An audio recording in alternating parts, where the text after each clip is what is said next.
Selamat pagi, dokternya sudah tua. Kalau saya justru melihat pasti ini loh, dokter, yang saya pikir adalah ini ilmunya pasti sangat banyak itu, gitu kan ya. Sudah banyak ketemu dengan pasien yang luar biasa. Ini dengan dokter Anam, betul ya? Dokter Anam, ya betul. Dokter Anam spesialis syaraf dan konsultan, betul ya dok ya? Betul. Apa kabar dokter? Baik, selalu. Sehat ya? Baru selesai kita periksa calon-calon itu pilkada balon. Oke, aduh maaf sekali dokter ya, berarti ini sebetulnya mengganggu waktunya dokter ya? Enggak. Kita sebenarnya harusnya pagi jam 8 kita sudah standby. Ya. Mendadak ada jadwal kita yang jam 2 siang dimajukan jam 8. Jadi akan tabrak. Jadi ini yang kita harus minta maaf dengan Anda. Ya, justru kami sebetulnya sudah menunggu dari tadi dokter sudah banyak sekali pertanyaan tentang Alzheimer ini karena ini adalah materi yang sangat menarik sekali ya dok ya. Sebetulnya Alzheimer itu sebetulnya apa itu dok? Sebenarnya Alzheimer ini adalah suatu kita sebut dengan penyakit ya. Penyakit itu yang membuat orang mengalami suatu kepikunan, jenis kepikunan yang paling sering. Jadi pikun bisa disebabkan oleh ratusan penyebab. Alzheimer adalah penyebab kepikunan yang paling sering. Dan yaitu di sedunia itu dia menempati 65 sampai 70% dari jenis kepikunan itu adalah Alzheimer. Oke. Dokter, maaf, memang berbeda-beda itu macam-macam pikun dok, terus sampai ada kelasnya sendiri seperti ada disebutkan Alzheimer itu dok. Betul, ada 4 jenis pikun yang paling sering kita temukan, yaitu pikun karena Alzheimer, pikun sesudah stroke, pikun karena terkaitan dengan Parkinson yang tremor, dan pikun karena penciutan otak bagian depan dan samping itu disebut dengan demensia atau pikun karena frontotemporal lobe atrophy. Jadi itu si otak menciut bagian depan dan samping. Jadi masing-masing mempunyai karakter klinisnya. Jadi harus dibedakan karena obatnya beda-beda. Untuk Alzheimer sendiri sebetulnya pemicunya apa dok? Alzheimer itu salah satu pemicunya adalah genetik. Genetik karena kalau Alzheimer-nya muncul di bawah 60 tahun, kita mencurigai ada faktor genetik lebih kental dibanding yang di atas 65 tahun. Ya, jadi ini faktor genetik itu ApoE4 itu adalah suatu kelainan transport dari kolesterol di otak. Yang kedua, kalau dia itu untuk yang usia di atas 65 tahun, kalau yang di bawah 60 tahun itu biasanya karena genetik itu presenilin 1 dan 2. Jadi ini betul faktor genetiknya lebih menonjol. Kalau di atas 65 tahun, rata-rata orang akan mengenai persentasenya nggak terlalu besar, kecil lah. Tapi itu sehubungan dengan faktor genetiknya juga itu bisa, kalau Anda punya ApoE4 yang positif alelnya, berarti Anda mempunyai kans yang lebih banyak kena itu. Itu adalah Alzheimer. Ya. Baik, dokter, untuk Alzheimer sendiri artinya setiap orang memiliki kans untuk terkena Alzheimer ya dok ya? Ya, itu kita sebut dengan sebenarnya kalau kita hitung itu genetik itu kecil. Kalau munculnya di atas 65 tahun. Kalau Anda mempunyai faktor genetik ApoE4 yang positif, jadi kansnya lebih besar. Baik, dokter, seseorang yang terkena Alzheimer, ciri-ciri awalnya seperti apa dok? Sebenarnya kalau kita perhatikan, jenis Alzheimer yang paling banyak di dunia adalah tipe yang mulai lupa atau amnestik. Ya, jadi amnestik artinya lupa. Jadi sebenarnya kalau kita lihat sebelum dia mulai tambah parah, dia mulai lupa letak kacamata, kunci, keperluan, telepon, nama orang itu nggak bisa dia ingat. Oke. Dokter, sebetulnya tadi kami sudah live sebetulnya sambil menunggu dokter dan banyak sekali pertanyaan-pertanyaan. Salah satunya adalah yaitu dia tadi, Dok, lupa simpan kunci. Nah, apakah ini juga memang ciri yang memang harus diwaspadai begitu? Kemudian harus cepat-cepat berobat begitu, Dok? Ya, seandainya di atas 50 tahun kita mulai lupa itu wajar. Saya juga kadang lupa kunci diantarin oleh anak saya. Tetapi dalam sebulan sekali, nggak sampai kadang 5 bulan, 3 bulan baru sekali. Itu jarang dan tidak berulang-ulang. Tapi kalau lupa makin lama makin sering, ya itu bukan normal. Seringnya? Yang kedua, misalnya itu lupa kunci. Kalau lupa yang lebih berat, lupa matikan kompor sampai itu gosong, itu bahaya. Karena itu bukan lupa biasa. Karena kalau dia berulang beberapa kali, hati-hati. Bolehlah cek kembali, deteksi lebih dini ke klinik memori. Klinik memori ya, klinik memori. Baik, dokter, mungkin adalah sekali dua kali orang tadi lupa, seperti lupa mematikan kompor yang bahaya luar biasa, tapi akhirnya dia tiba-tiba ingat begitu ya, lari gitu, Dok ya.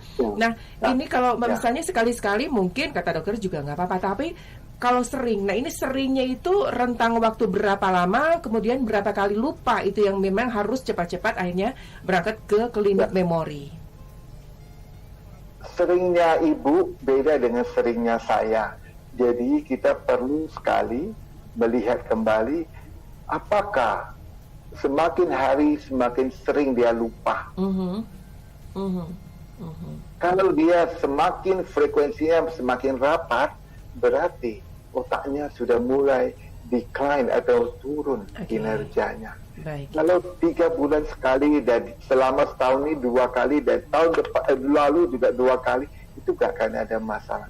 Tetapi kalau dia makin lama makin sering, berarti kinerja otaknya mulai turun. Itu perlu diwaspadai. Baik, dokter, setelah orang akhirnya memang dengan besar hati datang memeriksakan kesehatannya di klinik memori ya, Dok ya. Saya baru tahu loh, Dok, ternyata ada klinik memori itu khusus ya, Dok ya. Dan Hasan Sadikin memilikinya ya. Kita sudah memiliki klinik memori sudah hampir 10 tahun ini. Kita juga melayani untuk diagnostik dan untuk terapi. Sudah lengkap. Kalau Anda pakai BPJS itu sebenarnya kita sudah melayani dengan paripurna di sini. Luar biasa. Dokter, boleh dong, kalau orang datang ke klinik memori, biasanya tes seperti apa yang biasanya di awal dilakukan oleh dokter pada pasiennya? Ya, di sana Ibu akan dilayani dengan wawancara apa keluhannya dan ada penyakit apa. Ya, itu ada serangkaian wawancara. Sudah itu mulai lakukan tes, itu namanya tes neurobehavior. Di dalamnya mencakup itu adalah tes neuropsikologi.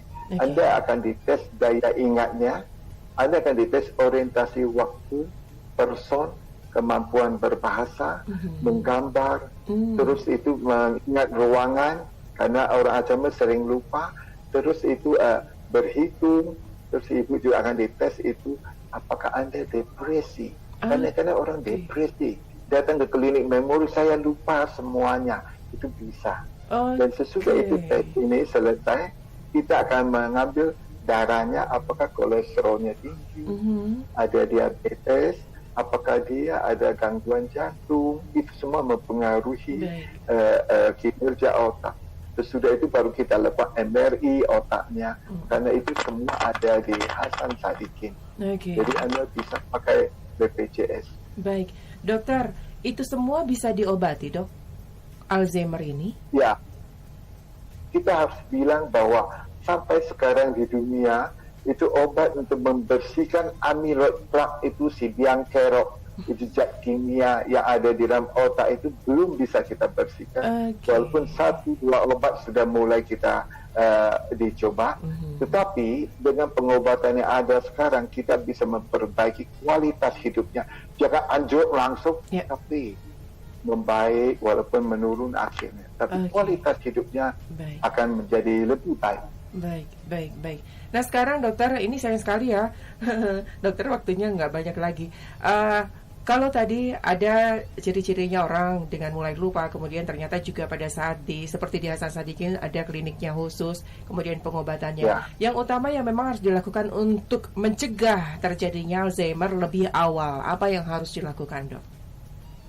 Ya, saya sangat menyarankan sekarang sudah terdapat bukti ilmiah bahwa kalau ibu-ibu atau bapak-bapak mulai usia 45 sampai 50 tahun, mulai memperhatikan jangan kegemukan, olahraga teratur, kalau ada penyakit kencing manis obati dengan baik, kalau ada hipertensi obati dengan baik, kalau ada penyakit paru obati dengan baik, kalau ada penyakit jantung obati dengan baik. Ini bisa mencegah kondisi-kondisi yang membuat stroke dan pikun. Yang kedua, ya, aktif berolahraga otak, misalnya teka-teki silang, sudoku, ikut diskusi di kelompok-kelompok seperti ibu pengajian, aktif dalam kegiatan spiritual, itu akan menurunkan depresi dan lain-lain. Jangan lupa makanan harus sehat. Makanan Mediterranean sebenarnya nggak perlu kita ikut 100%. Indonesia kita mempunyai makanan yang sehat. Hindari goreng-gorengan, daging merah yang berlebihan. Ya, terbanyak sayur, ikan, olive oil, ya, itu akan sangat membantu bagi kita. Baik, dokter, ada beberapa pertanyaan kita gabung saja ya dok ya, nggak apa-apa ya dok ya, karena waktunya hanya sedikit. Jadi ada pertanyaan umurnya, maaf dok sebentar, umurnya 35 tahun tapi saya sering lupa. Ini 35 tapi sudah mulai sering lupa. Itu yang pertama ya dok ya. Kemudian mohon maaf ya dok ya, ini pertanyaan tadi ada di live IG. Apakah nonton, mohon maaf sekali lagi, film porno itu akan juga merusak syaraf otak dan akhirnya bisa jadi ke arah Alzheimer? Ya, satu kita bicara kalau seseorang usia 35 tahun mulai lupa, banyak yang harus kita pikirkan. Satu adalah apakah lupanya itu karena bagian dari Alzheimer, saya kira ini terlalu dini, tapi lupanya mungkin sering berhubungan dengan emosi, atensi yang terpecahkan karena pekerjaan yang banyak, pikirannya yang lagi kacau dan kurang bisa mengorganisir waktunya. Walaupun demikian, kita akan menyarankan dia di tes memori. Kalau dia punya fasilitas, kita bisa lakukan MRI kepala, periksa darah, apakah ada faktor vaskuler atau kolesterol dan lain-lain. Yang kedua adalah apakah itu menonton film cabul itu bisa membuat orang pikun atau enggak. Kita tidak mempunyai data, tetapi kalau kita mulai perhatikan, ini terutama pada juvenile atau remaja, telah terbukti bahwa remaja yang tiap hari hanya menonton film-film kayak demikian dalam proses pertumbuhan itu betul-betul bisa merusak kesehatan otaknya. Dan kinerja otaknya akan berkurang drastis kalau kita suruh dia kerjakan tes neuropsikologi, dia ngedrop nilainya. Itu benar. Kalau pada orang dewasa tentu ini akan membuat konsentrasinya tiap hari hanya terfikir ke arah sana. Kalau kita lakukan tes daya ingat, saya yakin dia tidak bisa konsentrasi dengan baik untuk mengerjakan tes itu. Mungkin bisa mempengaruhi nilainya juga lebih rendah. Jadi saya kira itu tidak terlalu dianjurkan. Tetapi kalau dia suami istri ada masalah dengan perkawinan, butuh sebuah konseling. Biasanya itu kadang-kadang dianjurkan untuk menonton film untuk warming up, itu sah-sah saja. Tapi kalau sudah kecandukan, saya kira itu bukan untuk pengobatan, tapi ada percabulan. Saya kira tidak perlu appropriate di Indonesia. Baik, terima kasih dokter. Kemudian satu hal lagi dokter, sekarang tadi sudah disampaikan oleh dokter tentang bagaimana kira-kira untuk mencegahnya ya dok ya. Salah satunya adalah dari makanan dan juga kemudian kesehatan yang pasti, kemudian olahraga dan yang pasti juga untuk mengelola stres ya dok ya. Tapi kalau istilahnya itu di awal-awal, ini kalau memang sudah terkena sudah terkena dan kemudian ada pengobatan, kemudian untuk menjaga agar tidak terjadi lagi, istilahnya tidak parah lagi gitu ya. Adakah hal khusus yang harus dilakukan, Dok? Betul, dengan obat-obatan yang ada, ini sudah masuk askes. Jadi saya sangat menyarankan sekali, periksalah Anda ke klinik memori, kita akan memberikan pelayanan yang semaksimal mungkin. Obat-obat yang ada yang ditanggung oleh askes seperti donepezil itu masuk askes, itu bisa memperlambat penurunannya, jangan drastis, tapi dia perlahan-lahan. Yang kedua, dia bisa mengurangi depresi, meningkatkan desire pasiennya untuk membantu kerja di rumah tangga, dan dengan pengarahan yang tepat, keluarga pasien juga tidak stres. Jadi kita bukan hanya mengobati pasien, kita mengobati keluarga pasien. Karena keluarga pasien di Indonesia itu ada korban kedua. Oke. Ini yang memang kadang-kadang maaf agak sedikit dilupakan ya. Orang fokus dengan yang sakitnya saja, tapi ternyata yang merawatnya ini agak dilupakan, begitu ya, Dok ya, maksudnya ya, Dok ya? Sangat setuju sekali. Ada istilah sebut burnout atau kebakaran. Jadi yang menunggu itu banyak depresi. Betul. Dan dalam penelitian kami, itu yang menunggu itu kalau ada hipertensi, tensinya agak terkontrol, gulanya cenderung tinggi karena membantu keluarga. Luar biasa. Iya, betul-betul sekali, Dok. Dokter, sebetulnya saya ingin banyak sekali bicara dengan dokter. Itu pertanyaan juga sudah cukup banyak. Tadi juga mengatakan banyak sekali, katanya terima kasih banyak dokter untuk ilmunya, luar biasa. Saya berharap nanti besok lusa dan kita bisa ngobrol lagi ya, Dok, ya, lebih panjang lagi, lebih lama lagi. Dan saya harus closing, namun kami ingin kesimpulan yang ingin disampaikan untuk kami dari dokter tentang Alzheimer ini. Ya. Para pemirsa, saya harapkan kita ini 21 September ini adalah Hari Alzheimer Dunia. Mari kita jangan maklum dengan lupa.